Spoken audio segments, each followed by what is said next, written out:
close ally Raisman said she, too, was sexually abused by USA Gymnastics longtime team physician Larry Nassar. USA Today Sports, a third member of the Fierce Five team that won Olympic gymnastics gold in 2012, has come forward to say she was sexually abused by Larry Nassar.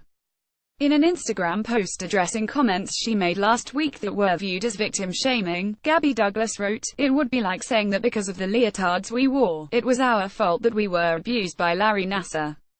I didn't publicly share my experiences as well as many other things because for years we were conditioned to stay silent, and honestly some things were extremely painful." Douglas is saying that Nassar abused her, a representative for the 2012 Olympic champion confirmed.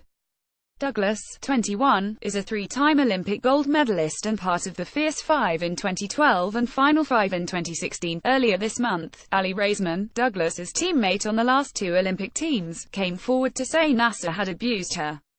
Last month, Michaela Maroney shared in an Instagram post that Nassar abused her from when she was 13 until she left the sport.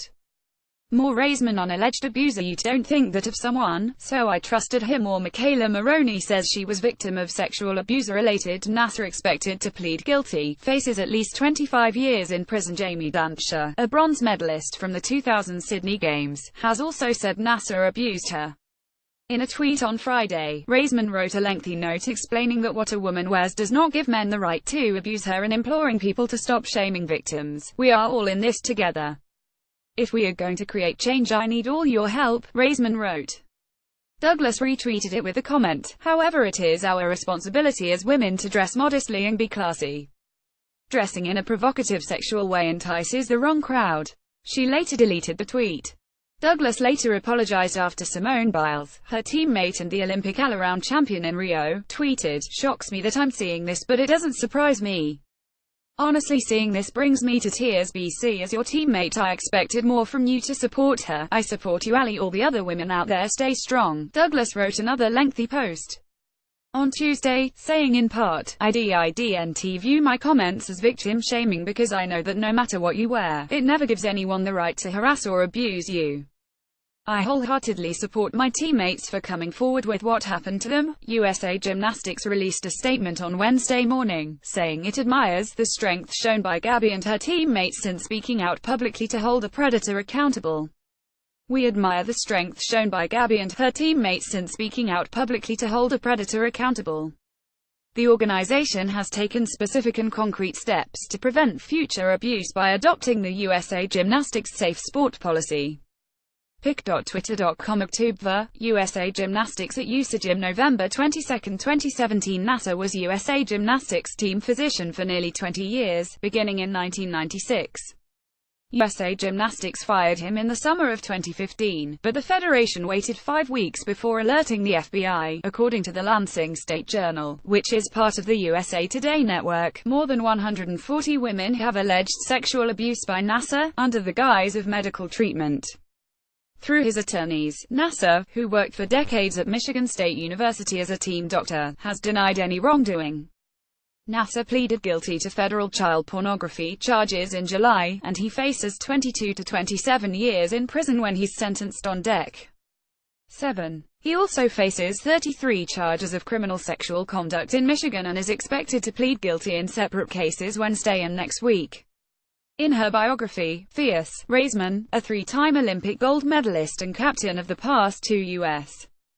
teams, said Nassar gained her trust by bringing her desserts or gifts.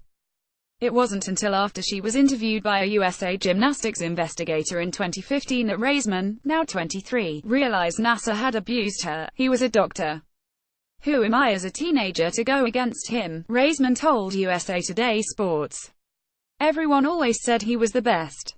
You're brainwashed to believe this person is good. As a young teenager, your mind is pure. You don't think someone can do that to you." Raisman has declined to detail the abuse but said it started when she was 15 at a meet in Australia. Since coming forward, Raisman has been pushing for change in the sport. She has been openly critical of the way USA Gymnastics has handled complaints against Nassar as well as other allegations of sexual abuse. "I just don't think they get it.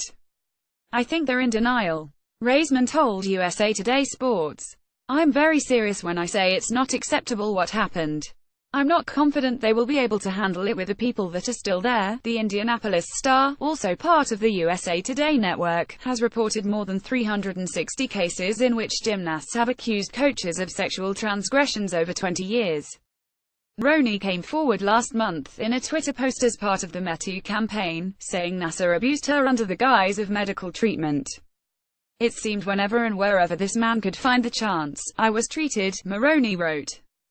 People should know that this is not just happening in Hollywood, Maroney wrote. This is happening everywhere. Wherever there is a position of power, there seems to be potential for abuse. I had a dream to go to the Olympics, and the things that I had to endure to get there were unnecessary and disgusting. Earlier this month, USA Gymnastics announced that it hired Kerry Perry, formerly the vice president of business development at Learfield Communications, as its new CEO. She is expected to start on December 1. Perry replaces Steve Penny, who resigned as CEO in March under pressure from the U.S. Olympic Committee in the wake of the sex abuse scandal. Former federal prosecutor Deborah Daniels, hired by USA Gymnastics, found the organization needed a complete cultural change, so safety and well-being of athletes was a greater priority than world and Olympic medals. Daniels made 70 recommendations, which USA Gymnastics has adopted and is in the process of implementing. Some have already been addressed with the opening of the U.S. Center for Safe Sport, an independent agency created by the USOC to handle sexual misconduct cases in the Olympic movement.